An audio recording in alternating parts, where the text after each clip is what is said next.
মসজিদুল আকসা এটা হলো আকীদাগত বিষয়। ইহুদিরা তারা মনে করে এটা তাদের স্থাপন, তাদের জমি। রাসূল আকরাম সাল্লাল্লাহু আলাইহি সাল্লাম তিনি সহ অসংখ্য নবী পয়গম্বর আলাইহিস সালাতু ওয়াস সালাম এখানে অবস্থান করেছেন।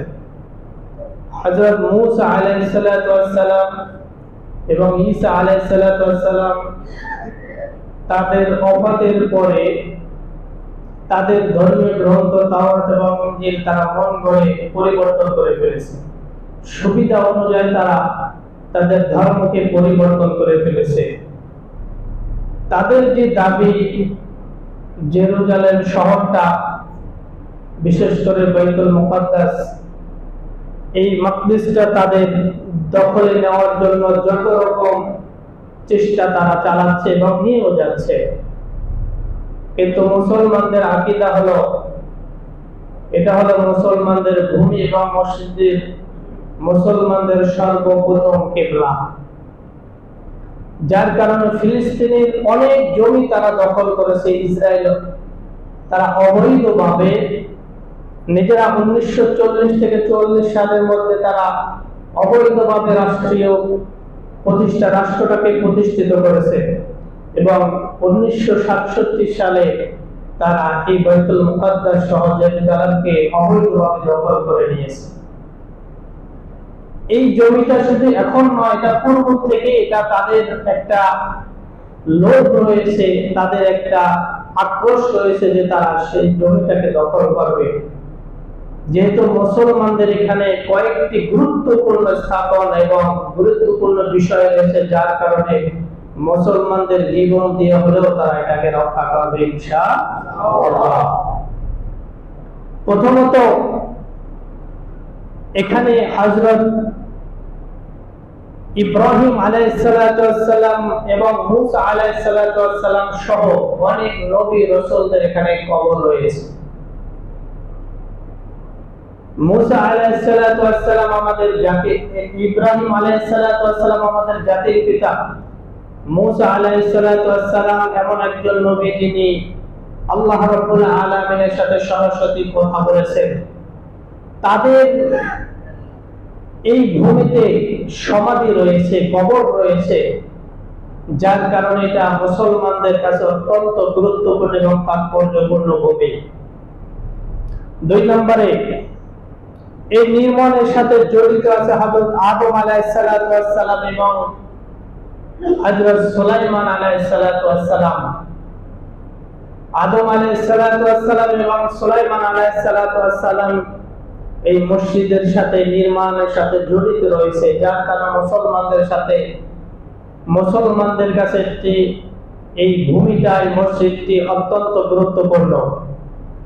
3 নম্বরে এই মসজিদের জন্য যেই সমস্ত জিন দ্বারা পাথর উত্তোলন করা হয়েছে সাগর গহীন তলদেশ থেকে, যা কোনো মানুষের পক্ষে সম্ভব ছিল না, এমন পাথর উত্তোলন করে এই মসজিদ নির্মাণ করা হয়েছে, যার কারণে মুসলমানদের কাছে এটি অত্যন্ত গুরুত্বপূর্ণ। 4 নম্বরে এই মসজিদের প্রত্যেকটি পাহাড় পাথরে এবং পুরো মসজিদের ভিতরে সূরাতুল ইয়াসিন, পুরো শুরু থেকে শেষ পর্যন্ত সূরাতুল ইয়াসিন লিপিবদ্ধ করা হয়েছে। 5 নম্বরে এই মসজিদের সাথে জড়িত আছে দা গ্রেট সুলতান সালাউদ্দিন আইয়ুবী রাহমাতুল্লাহি আলাইহির অসংখ্য স্মৃতি, যার যোগ্য নেতৃত্বে মসজিদুল আকসা আল্লাহ রাব্বুল আলামিনের সাহায্যে মুসলমানদের কবজায় চলে আসছিলেন। সকলে বলেন সুবহানাল্লাহ। 6 নম্বরে এই মসজিদের 2 রাকাত যদি নামাজ পড়া হয়, আল্লাহ রাব্বুল আলামিন 25,000 রাকাত নামাজের সওয়াব তার আমলনামায় লিপিবদ্ধ করে দেন। 7 নম্বরে পবিত্র কোরআন শরীফের মধ্যবর্তী স্থানে এই মসজিদ সম্পর্কে আলোচনা করা হয়েছে, যা আল্লাহ রাব্বুল আলামিন সূরাতুল বনী ইসরাঈল নামে নামকরণ করা হয়েছে। সুবহানাল্লাযী আসরা বিআবদিহি লাইলাম মিনাল মাসজিদিল হারাম ইলাল মাসজিদিল আকসা। আল্লাহ রাব্বুল আলামিন মধ্যবর্তী স্থানে এই সূরাটির মধ্যে মসজিদুল আকসা সম্পর্কে আলোচনা করেছেন। 8 নম্বরে এখানে রাসূল করিম সাল্লাল্লাহু আলাইহি সাল্লাম সহ 24,000 পয়গম্বর অবস্থান করেছেন। আল্লাহ রাব্বুল আলামিনের ইচ্ছায় মসজিদুল হারাম থেকে মসজিদুল আকসা পর্যন্ত ভ্রমণ করেন। এই ভ্রমণের পরে এখান থেকে আল্লাহ রাব্বুল আলামিন রাসূল করিম সাল্লাল্লাহু আলাইহি সাল্লামের ইমামতিতে 24,000 পয়গম্বর এখানে অবস্থান করে 2 রাকাত নামাজ আদায় করেছেন। আল্লাহ রাব্বুল আলামিনের ইশারায়, তার আদেশে জিবরাইল আলাইহিস সালাতু ওয়াস সালাম সহ বুরাক নামক যে জন্তুটি ছিল তার মাধ্যমে এখান থেকে আল্লাহ রাব্বুল আলামিনের কাছে 7 আসমান ভেদ করে সিদরাতুল মুনতাহা পর্যন্ত আল্লাহ রাব্বুল আলামিনের কাছে গিয়ে সরাসরি আল্লাহ রাসূল কথোপকথন করেছেন। সুবহানাল্লাহ। এই বুরাক এখান থেকে আল্লাহ রাব্বুল আলামিনের কাছে চলে গেছেন। 7 আসমান ভেদ করে আল্লাহ রাব্বুল আলামিনের সাথে সরাসরি কথা বলে জান্নাত জাহান্নাম অসংখ্য আল্লাহ রাব্বুল আলামিনের কুদরত থেকে সেখান থেকে আবার গমন করেছেন। রব্বুল আলামিন এই মসজিদুল আকসা কেন এত গুরুত্বপূর্ণ করেছেন একে একে ইনশাআল্লাহ আমরা আলোকপাত করব। সর্বশেষ এই মসজিদের সাথে জড়িত আছে হযরত ওমর রাদিয়াল্লাহু তাআলা আনহুর সেই বিরল উটের ঘটনা, ইনশাআল্লাহ সেটা সামনে বলবো। তো মসজিদুল আকসা বাইতুল মুকাদ্দাস কেন আমাদের কাছে মুসলমানদের কাছে গুরুত্বপূর্ণ? কারণ রাসূল করিম সাল্লাল্লাহু আলাইহি সাল্লাম প্রায় 17 মাস এই মসজিদকে কিবলা করে তার দিক ফিরে তিনি নামাজ আদায় করেছেন। রাসূল করিম সাল্লাল্লাহু আলাইহি সাল্লাম সর্বশেষ পয়গম্বর, তিনি এই মসজিদের দিকে কিবলা বানিয়ে আল্লাহ তাআলা নির্দেশে তিনি নামাজ আদায় করেছেন। এই মসজিদুল কিবরা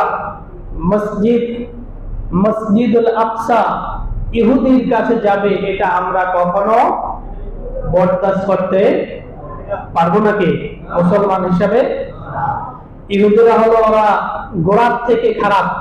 আল্লাহ রাব্বুল আলামিন এজন্য বলেছেন, ইয়া আইয়ুহাল্লাযীনা আমানু হে মুমিনগণ লা তাত্তাখিযু আদুওয়ি ওয়া আদুওয়াকুম, আমার শত্রু এবং তোমাদের শত্রু। কার শত্রু? ইহুদিরা কার শত্রু?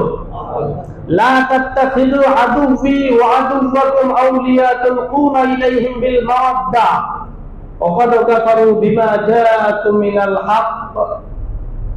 আমার এবং তোমাদের শত্রুকে তোমরা বন্ধুরূপে কখনো গ্রহণ করো না।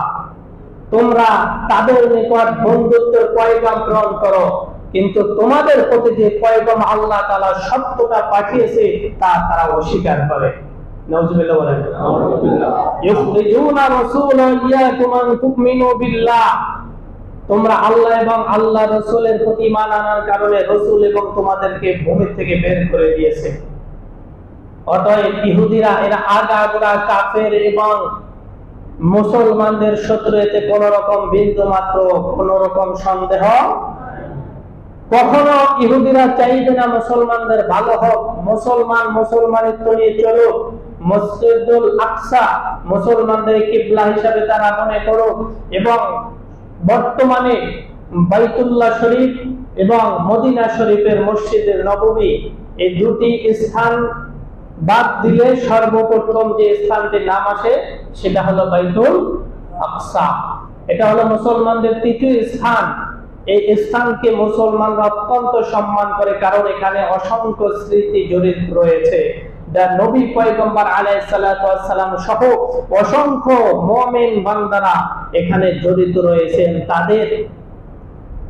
তাদের অক্লান্ত পরিশ্রমে রাসূল করিম সাল্লাল্লাহু আলাইহি সাল্লাম আল্লাহ রাব্বুল আলামিনের মাধ্যমে এটা বারবার তাদের কাছ থেকে ছিনিয়ে আনা হয়েছে। সুবহানাল্লাহ। দা গ্রেট সুলতান সালাউদ্দিন আইয়ুবী রাহমাতুল্লাহ আলাইহি তার যোগ্য নেতৃত্বের কারণে ইহুদিদের কবল থেকে জমিনকে মুক্ত করেছিল। কিন্তু বারবার কেন তাদের এত আক্রোশ? মূলত তারা ভ্রান্তর ভিতরে আছে এবং তাদের ধর্মীয় গ্রন্থ তাওরাতকে পরিবর্তন করে এটা তাদের মনে করে তারা, কিন্তু আসলে এটা মুসলমানদের স্থাপন এবং মুসলমানদের ভূমি। রাসূল করিম সাল্লাল্লাহু আলাইহি সাল্লাম এই জমিন থেকে, খান থেকে বরাক যোগে আল্লাহ রাব্বুল আলামিনের কাছে 7 আসমান ভেদ করে সিদরাতুল মুনতাহা গিয়ে আল্লাহ রাব্বুল আলামিনের কাছে সরাসরি কথা বলেছেন। সেই জমি কোন মুসলমানের গায়ে রক্ত থাকা পর্যন্ত কখনো ইহুদিদের হাতে তুলে দিতে পারে না। আজকে ইহুদিরা জেরুজালেমের উপরে নির্বিচারে গুলি চালাচ্ছে, মুসলমানদের, নিরীহ মুসলমানদেরকে হত্যা করা হচ্ছে। সারা বিশ্বের মুসলমান যদি চুপ থাকে তাহলে এটা তাদের ঈমানের ঘাটতি এবং মুনাফিকের আলামত ছাড়া আর কিছুই হবে না। প্রত্যেকটি মুসলমান একজন আর একজন, আমরা কি আল মুসলিম আখুল মুসলিম। আমার বাংলাদেশের মুসলমান ভাই যেমন ভাই, ফিলিস্তিনের মুসলমান তারাও আমাদের ভাই। আল্লাহ রাব্বুল আলামিন বলেন ইন্নামাল মুমিনুনা ইখওয়া, প্রত্যেকটি মুসলমান অপর মুসলমানের কি হয়? ভাই হয়। অতএব আমাদের ভাইয়ের রক্ত ঝরবে আর আমরা এখানে বসে বসে কোরমা পোলাও খাবো, এটা কখনো ভাইয়ের চরিত্র হতে পারে না। যেই জমির থেকে, যেই ভূমির থেকে অসংখ্য নবী রাসূল ওখানে শুয়ে আছেন এবং সকলেই একমত, প্রত্যেকটি রাসূল, প্রত্যেকজন নবী পয়গম্বর আলাইহিস সালাতু ওয়াস সালামকে আল্লাহ তাআলা মাসুম রেখেছেন। তারা কবরে জিন্দা অবস্থায় আল্লাহ রাব্বুল আলামিন রেখে দিয়েছেন। এজন্য ওই ভূমিকে কখনো ইহুদিদের দখলে দেওয়া সম্ভব হতে পারে না। রাসূল করিম সাল্লাল্লাহু আলাইহি সাল্লাম এইখানে সাইয়্যিদুল মুরসালিন, ইমামুল মুরসালিন হিসাবে ভূষিত হয়েছেন, খাতামুন নবিয়্যিন হিসেবে ভূষিত হয়েছেন। বাইতুল্লাহ শরীফ থেকে বাইতুল মুকাদ্দাস পর্যন্ত আল্লাহ রাব্বুল আলামিন জিবরাইলের মাধ্যমে নিয়ে গিয়েছেন। ওখানে অসংখ্য ফেরেশতা এবং 24,000 পয়গম্বরকে আল্লাহ তাআলা ওখানে নামিয়েছেন এবং ওই মসজিদে জড়ো করিয়েছেন যেখানে আল্লাহ রাব্বুল আলামিন তার নির্দেশে জিবরাইল আলাইহিস সালাতু ওয়াস সালাম মুহাম্মদকে সামনে নিয়ে ইমাম হিসাবে প্রেরণ করে আল্লাহ রাব্বুল আলামিনের নির্দেশে 2 রাকাত নামাজ আদায় করেছেন। যেই 2 রাকাতের নামাজের ভিতরে আমাদের পয়গম্বর আলাইহিস সালাতু ওয়াস সালাম ইমামতি করেছেন। আদম আলাইহিস সালাতু ওয়াস সালাম, ইব্রাহিম আলাইহিস সালাতু ওয়াস সালাম, মুসা আলাইহিস সালাতু ওয়াস সালাম, ঈসা আলাইহিস সালাতু ওয়াস সালাম, ইউসুফ আলাইহিস সালাতু ওয়াস সালাম, ইউনূস আলাইহিস সালাতু ওয়াস সালাম, জাকারিয়া আলাইহিস সালাতু ওয়াস সালাম সহ অসংখ্য নবী পয়গম্বর আল্লাহ রাসূলের সাথে সেই সময় সাক্ষাৎ করেছেন। সুবহানাল্লাহ। সেখানে ইহুদিরা তারা গির্জা বানাবে, এটা কখনো মুসলমান মানতে পারবে না। এজন্য দেখেন তারা অনেক জমি তাদের দখল করে নিয়েছে, মাত্র 14 একর জমির জন্য কেন তারা এত প্রাণপণ চেষ্টা করছে এবং শহীদ হচ্ছে কেন জানেন? শুধুমাত্র আমাদের পবিত্র ভূমি, যেখানে অসংখ্য নবী রাসূলের কবর রয়েছে, সমাধি রয়েছে এবং আমাদের পয়গম্বর ওখানে গিয়েছেন, বড় বড় আল্লাহর ওলিগণ সেখানে আছেন, যার কারণে এই জমি, এই ভূমি মুসলমানদের কাছে অত্যন্ত গুরুত্বপূর্ণ। এবং তাদের ঈমান দেখেন, ছোট ছোট বাচ্চারা তাদের ঈমানটা দেখেন ফিলিস্তিনের। আসলে মূলত তারা ঈমান ভরপুর নিয়েই তারা পরিপূর্ণ কামেলদার মুমিন হিসাবেই জন্মগ্রহণ করে, কারণ গর্ভে থাকা অবস্থায় তারা অস্ত্রের ঝনঝনানি শুনতে পায়। কথা বলে ঠিক কিনা? যার কারণে তাদের ঈমানের মজবুতি এত বেশি, এত পাওয়ারফুল, যা আমাদের মতো আমরা যারা আলেম ওলামা আছি তাদের কাছেও হার মেনে যায়। এজন্য আসুন বাইতুল মুকাদ্দাসকে রক্ষা করার জন্য আমাদের ঈমানের শক্তি যেভাবে চাইবে, যেভাবে ব্যয় করার প্রয়োজন, আমরা রাজি আছি তো ইনশাআল্লাহ। কারণ এটা মুসলমানের ভূমি, এটা কখনো ইহুদিদের হাতে দেওয়া যাবে না। নিজের জীবন চলে যাবে, শহীদ হয়ে যাবে। আল্লাহ রাব্বুল আলামিন বলেন, ইয়া আইয়ুহাল্লাযীনা আমানু হাল আদুল্লুকুম আলা তিজারা তুনজিকুম মিন আযাবিন আলীম।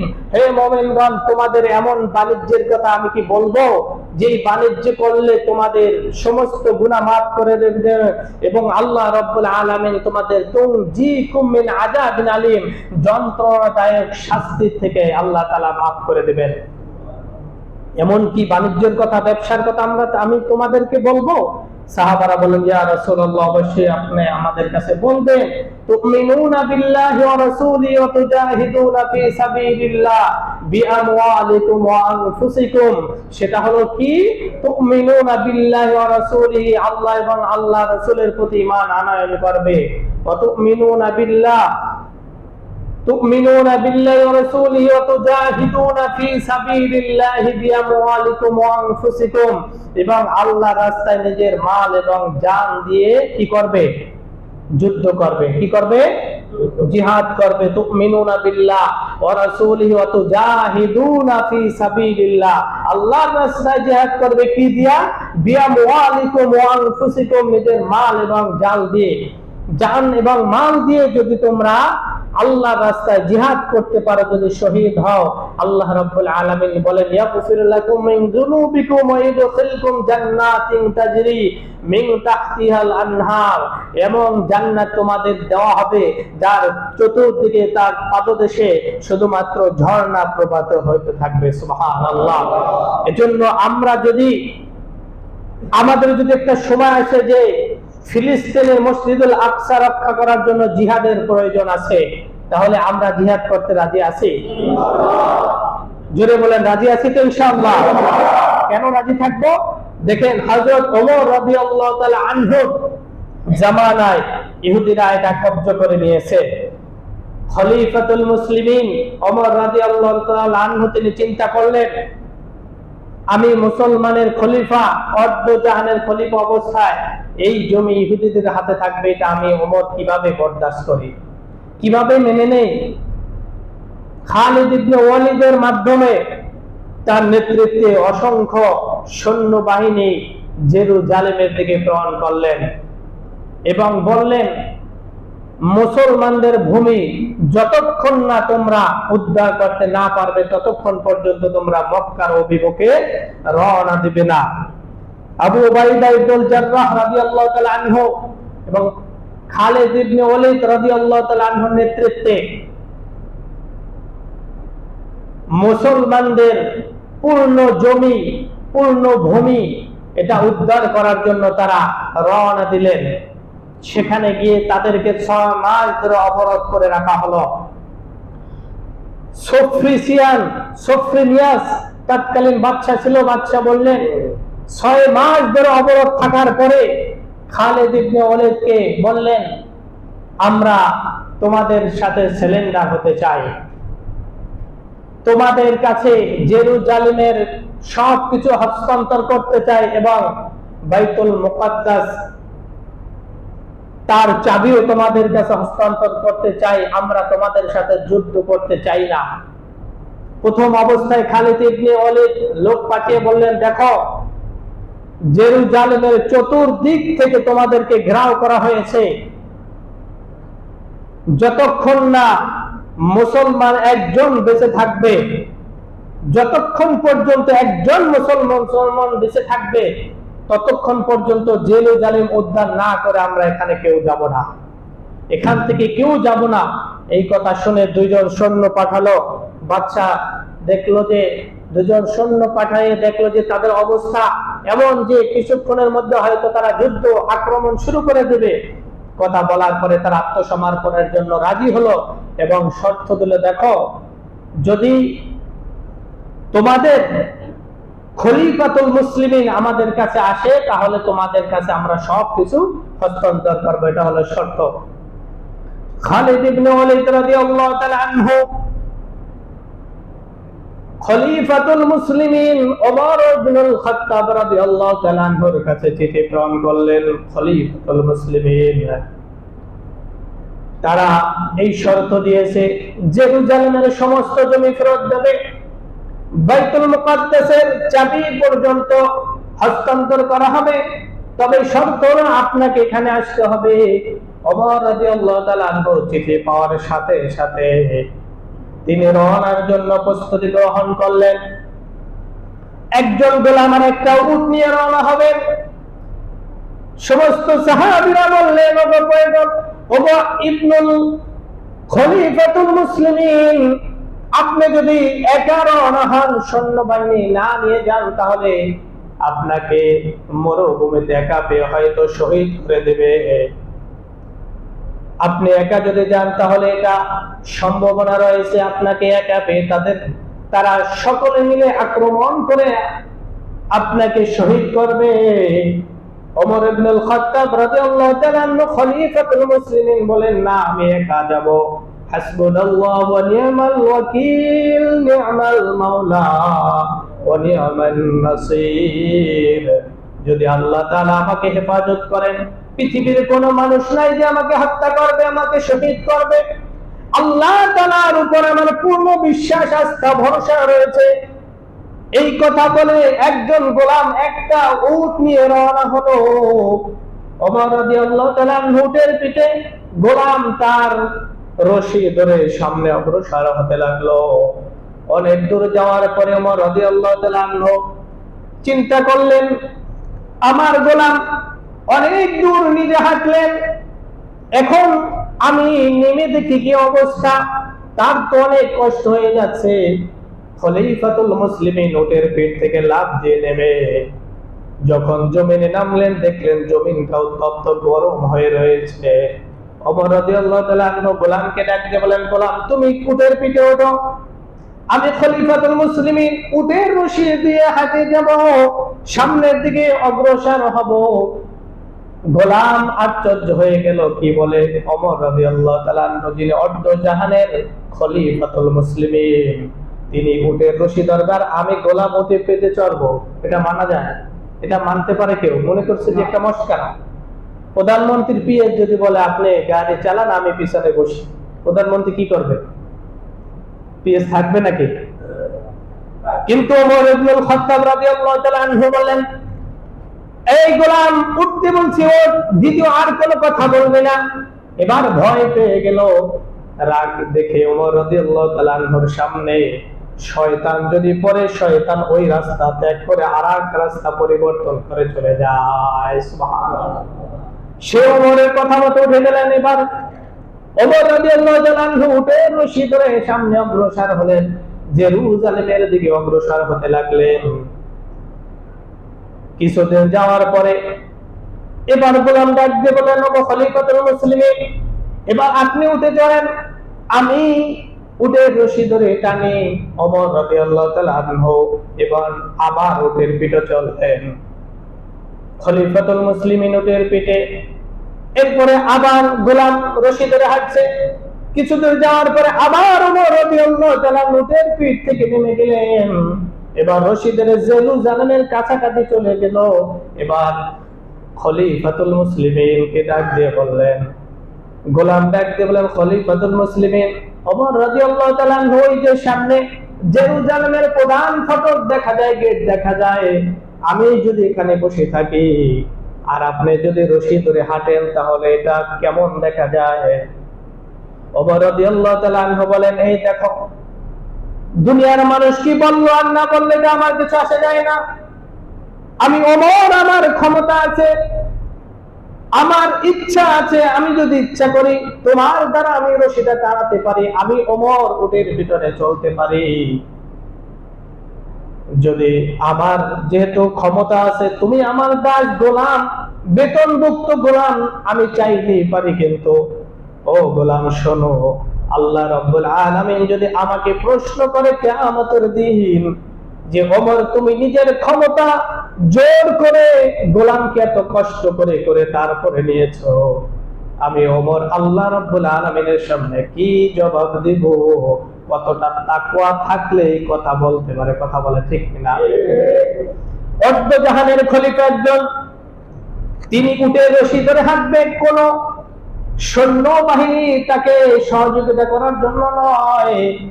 আর বর্তমান সমাজে একজন প্রধানমন্ত্রী বের হওয়ার 2 দিন আগে রাস্তায় কুকুর পর্যন্ত থাকতে দেওয়া হয় না। কথা বলে ঠিক কিনা?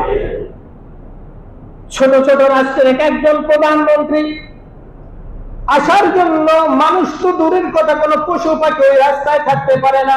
2 দিন আগে থেকেই প্রিপারেশন নেওয়া হয়। আর ওমর রাদিয়াল্লাহু তাআলা অর্ধ জাহানের খলিফা, কোনো কিছুর প্রয়োজন হয় না, একজন গোলাম একটা উট নিয়ে রওনা হয়েছে। আল্লাহ রাব্বুল আলামিনের প্রতি তাকওয়া যদি থাকে, আল্লাহর প্রতি যদি ভরসা থাকে, আল্লাহকে যদি ভালোবাসে, আল্লাহর দ্বীনকে ভালোবাসে, আল্লাহর বিধানকে ভালোবাসে, তখন আল্লাহ রাব্বুল আলামিন আসমান থেকে ঘোষণা করে দেয়, ও ফেরেশতারা, এই বান্দাকে আমি ভালোবাসি। যখন ফেরেশতা সহ আল্লাহ সহ সকলে এই বান্দার প্রতি ভালোবাসা প্রকাশ করে, তখন দুনিয়ার মানুষও তাকে ভালোবাসে। সুবহানাল্লাহ। বলতেছে, দেখো আমি যদি আল্লাহর কাঠগড়ায় দাঁড়াই, কি জবাব দেব আমি? ওমর, না না, আমি উটের রশি ধরে হাঁটবো, আর তুমি উটের উপরে বসে থাকো। ওমর রাদিয়াল্লাহু তাআলা আনহু যখন কাছাকাছি চলে গেলেন, উবাইদা, আবু উবাইদা ইবনে জাররাহ রাদিয়াল্লাহু তাআলা আনহু তিনি দেখে আশ্চর্য হয়ে গেলেন। কাছে এসে বলেন, হযরত খলিফাতুল মুসলিমিন, যেইখানে আমরা এসেছি এখানের লোকগুলো বাহ্যিক চাকচিক্যের উপরে, বাহ্যিক ক্ষমতার উপরে তারা বিশ্বাস এবং তারা তাকে সম্মান করে থাকে।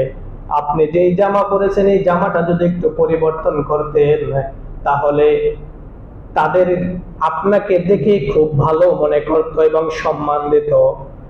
একটা ধমক দেশে আবু উবাইদাকে এবং বুকের ভিতর আঘাত করেছে। তুমি এত নিচু মনের কথা বলবা, এটা আমার ধারণা ছিল না।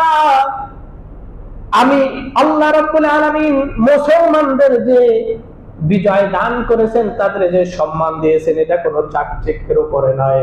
যে জামাটা ওমর রাদিয়াল্লাহু তাআলা পরা ছিল, 14টি সেলাই সেই জামার ভিতরে রয়েছিল। এটা আমি পরিত্যাগ করব না। রাসূলের সুন্নাত, রাসূলের সুন্নাত বাদ দিয়ে যদি আমি ইজ্জত কামাই করতে যাই, আল্লাহ তাআলা আমাকে বেইজ্জতি করবেন। কোন মানুষকে দেখানোর জন্য আমি রাসূলের সুন্নাতকে পরিত্যাগ করতে পারি না। দ্বিতীয় আর কথা বলার সাহস পায় নাই। এবার দূর থেকে দেখতে পেলেন, বাদশা বললেন, উটের পিঠে যিনি আছে সে কি তোমাদের বাদশা? খালিদ ইবনে ওলীদ রাদিয়াল্লাহু তাআলা আনহু বলেন, না না, উনি আমাদের বাদশা না, উনি হলো বাদশার চাকর গোলাম। তারা আশ্চর্য হয়ে গেল, হতভম্ব হয়ে গেল। অর্ধ জাহানের খলিফাতুল মুসলিমিন, তিনি উটের রশি ধরে হাঁটে আর তার গোলাম উটের ভিতরে চড়া। কাছাকাছি যখন চলে আসলো, বুঝে গেল ইনসাফ কাকে বলে, মুসলমানের ইনসাফ কিভাবে হয়, মুসলমান ইনসাফ কিভাবে করতে পারে। রাজা দেখে হতভম্ব হয়ে গেছে। একজন অর্ধ জাহানের বাদশা, লক্ষ লক্ষ সৈন্যবাহিনী, উট ভেড়া ছাগল তার রয়েছে, কিন্তু একটা উট আর একজন গোলাম নিয়ে যখন এসেছে, কখনো এই ব্যক্তি আমাদের প্রতি অত্যাচার করতে পারবে না, কখনো করবে না, এই বলে সমস্ত চাবি এবং বাইতুল্লাহ শরীফের চাবি সহ সবকিছু ওমর রাদিয়াল্লাহু তাআলা আনহুর হাতে বুঝিয়ে দিলেন। সুবহানাল্লাহ। এজন্য এই ভূমিটা পবিত্র ভূমি। ওমর রাদিয়াল্লাহু তাআলা আনহুকে নিয়ে ঘুরতেছিলেন। বাচ্চা যখন নামাজের টাইম হয়েছে, গির্জার জন্য, গির্জার ভিতরে নামাজ পড়ার জন্য ডাকলেন। ওমর রাদিয়াল্লাহু তাআলা আনহু বললেন, না, তোমার গির্জায় আমি নামাজ পড়তে পারি না। আমি যদি তোমার গির্জায় নামাজ আদায় করি, তাহলে গির্জাকে টুকরা টুকরা করে এখানে মসজিদ নির্মাণ করবে। আমি তোমার গির্জায় নামাজ পড়ব না। ওমর রাদিয়াল্লাহু তাআলা আনহু বাহিরে নামাজ আদায় করলেন। যেখানে একটা মসজিদ নির্মাণ করা হয়েছে, ওই মসজিদের নাম হলো ওমর রাদিয়াল্লাহু তাআলা আনহুর নামকরণ করা হয়েছে। বাদশা দেখে হতভম্ব হয়ে গেছে। মুসলমানদের এত সুন্দর আচরণ, সবকিছু হস্তান্তর করেছে এবং রাসূল কারীম সাল্লাল্লাহু আলাইহি সাল্লামের সর্বপ্রিয় সাহাবী চারজনের মধ্যে একজন ওমর রাদিয়াল্লাহু তাআলা আনহুর সংরক্ষিত নিজের স্বাক্ষর, নিজের স্বাক্ষর দিয়ে সবকিছু বুঝে নিয়েছে। আবার এই জেরুজালেমটা বুঝে নিয়েছে ওমর রাদিয়াল্লাহু তাআলা আনহু, কিন্তু বারবার এটা ইহুদিরা নেওয়ার জন্য চক্রান্ত করছে। আজকে মুসলমানদের উপরে দেখেন কত নির্যাতন নিপীড়ন চালায়। একজন মুসলমান হিসেবে এটা মেনে নিতে পারি না, কখনোই মেনে নিতে পারবো না। কারণ তারা আমার ভাই, তারা আমার বোন, তাদের রক্ত আর আমাদের রক্ত এক রক্ত। কখনো তাদের রক্ত আর আমাদের রক্ত আলাদা হতে পারে না। দেশ আলাদা হতে পারে, রাষ্ট্র আলাদা হতে পারে, কিন্তু মুসলমানদের যে রক্ত, এটা কখনো আলাদা হতে পারে? কখনো পারে না। দেখেন, নির্বিচারে অনেক সহ্য করে তারা, কিন্তু এখন একটু যে দেখালো, হামাস যে হামলাটা করলো, তারা হতভম্ব হয়ে গেল। আল্লাহ রাব্বুল আলামিনের কাছে আমরা দোয়া করব যেন আল্লাহ রাব্বুল আলামিন অচিরেই এই পূর্ণ ভূমিকে মুসলমানদের হাতে হস্তান্তর করে দেন। সকলে বলে আমিন। রাজি আছি তো ইনশাআল্লাহ? এই পক্ষে মুসলমান হলো সিংহের জাতি, যাদের গর্জনে সমস্ত কাফেরদের ভূমিকম্প শুরু হয়ে যায়।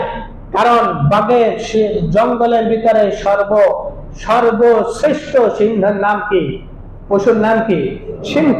সিংহ যখন গর্জন করে তখন বনের যে পশু পক্ষী আছে সব কিছু লুকাতে থাকে। মুসলমান হলো সিংহের জাতি, যখন গর্জন শুরু করে কাফের বেদিনদের ভিতরে থরথর করে কাঁপা শুরু করে। কিন্তু সেই ঐতিহ্য আমরা নষ্ট করে ফেলেছি। আমরা মুসলমান নষ্ট করার কারণে আজকে কাফেররা আমাদের উপরে জুলুম করতে সাহস পায়। না হয় মুসলমানদের উপরে কথা বলার মতো কখনো কোনো কাফেরদের সাহস হয় নাই। তারা চিন্তা করেছে আমাদের বাপ দাদারা পারে নাই, আমরা তার নাতিপুতি কিভাবে মুসলমানদের সাথে পারবো। উহুদ বদর যুদ্ধের দিকে তাকিয়ে দেখেন, তারা হাজার হাজার সশস্ত্র তারা নিয়ে জমিনে এসেছিল, জিহাদের ময়দানে এসেছিল। মাত্র 313 জন বদরি সাহাবী। আল্লাহ রাব্বুল আলামিন বিজয় দান করেছিলেন কাদের? এজন্য নাসরুম মিনাল্লাহি ওয়া ফাতহুন করিব। মুসলমানিত্ব নিয়ে যদি থাকে, মুসলমানের ঐতিহ্য নিয়ে যদি থাকে, তাহলে কখনো কোনো কাফের বেদিন মুসলমানদের সাথে পরাজয় ছাড়া আর কিছুই পাবে না। আমরা মুসলমানদের পক্ষে কথা বলবো, মুসলমানদের সেই ঐতিহ্য ধরে রাখবো। যদি ধরে না রাখি, তাহলে আমাদের মুসলমানদের যে ঐতিহ্য রয়েছে সবকিছু বিলীন হয়ে যাবে।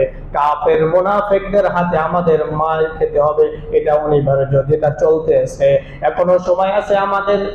আমাদের ঠিক হয়ে যেতে হবে, মুসলমানদের ঠিক হয়ে যেতে হবে, মুসলমানিত্ব রাখতে হবে। মুসলমানদের সেই ঐতিহ্য, খালিদ বিন ওয়ালিদ যে হুঙ্কার দিয়েছিল, বাচ্চা ভয় পেয়ে গেল এবং বলল, আমরা আমাদের বাপ দাদা আবু জাহল উতবা শাইবা তারা মুসলমানদের সাথে পারে না, আমরাও পারবো না। তাই আত্মসমর্পণ করব, তাদের কাছে আমরা সারেন্ডার করব, তাদের কাছে সবকিছু হস্তান্তর করব। যাও খালিদকে খবর পৌঁছায় দাও। এই বলে খালিদের কাছেও হস্তান্তরের প্রস্তাব দান করা হয়েছিল। আজও যদি মুসলমানদের সেই শক্তি এবং পাওয়ার, ইমানি পাওয়ার নিয়ে আমরা সামনে অগ্রসর হই, কখনো কোনো কাফের বেদিনের সামনে অগ্রসর হতে পারবে না। কথা বলে ঠিক কিনা? পারবে কখনো? মুসলমানদের ঐতিহ্য, সেই ওমর রাদিয়াল্লাহু তাআলা আনহুর এক হুঙ্কার, খালিদ বিন ওয়ালিদের হুঙ্কার, আবু সুফিয়ানের হুঙ্কার, কত সাহাবী খাব্বাব, খুবাইব রাদিয়াল্লাহু তাআলা আনহুর সবকিছু নিজের জীবন সব বিলীন করে দিয়েছে। তারপরেও কখনো কাফেরদের সাথে মাথা নত করে নাই। ফিলিস্তিনদের তাদের উপরে এত নির্যাতন নিপীড়ন চালানো হয়, ছোট ছোট মাসুম বেগুনা বাচ্চাদেরকেও নির্বিচারে তারা হত্যা করে, কোন রকম তারা বাদ বিচার করে না। কিন্তু এখন পর্যন্ত ফিলিস্তিনের কোন মুসলমান পিছপা হয়েছে? এটা হলো ইমানি পাওয়ার। এটা তাদের ইমানি পাওয়ারের কাছে আমাদের ইমান আসলে একদম তুচ্ছ মনে হয়। আমাদের মুসলমান এমন হয়েছে, বাংলাদেশের মুসলমান রাসূলকে নিয়ে যদি একটু বিদ্রোহ করে, সেটার একটা প্রতিবাদ করব, এরকম হাঁটু কাঁপা শুরু না জানি সরকার কোন লোক দিয়ে আমাদেরকে থানায় ঢুকিয়ে হাজতে ভরে দেয়। কথা বলেন ঠিক কিনা? এটা হওয়া যাবে না। মুসলমান যদি ইমানকে রক্ষা করতে হয়, সর্বশেষ আপনার হলো ঘৃণা করা। ওটা একদম নিম্ন স্তরের ইমান। এই ইমান চাই আমরা? এই ইমান চাই বলেন? আমরা কোন ইমান চাই? আমরা শক্তি দিয়ে, আমরা হাত দিয়ে সেটাকে প্রতিহত করব ইনশাআল্লাহ। যেখানে যে অপমান আসুক রাসূলের উপরে এবং দ্বীনের উপরে, আমরা সেটা কি দিয়ে প্রতিহত করব? মুখ দিয়ে নয়, কি দিয়ে?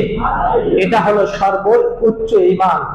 এটা যদি আমরা না করি, তাহলে আল্লাহ রাসূলের সামনে কিভাবে দাঁড়াবো? যেই দিন আল্লাহ রাসূল, ছোট্ট একটা ঘটনা বলি শেষ করে দিচ্ছি।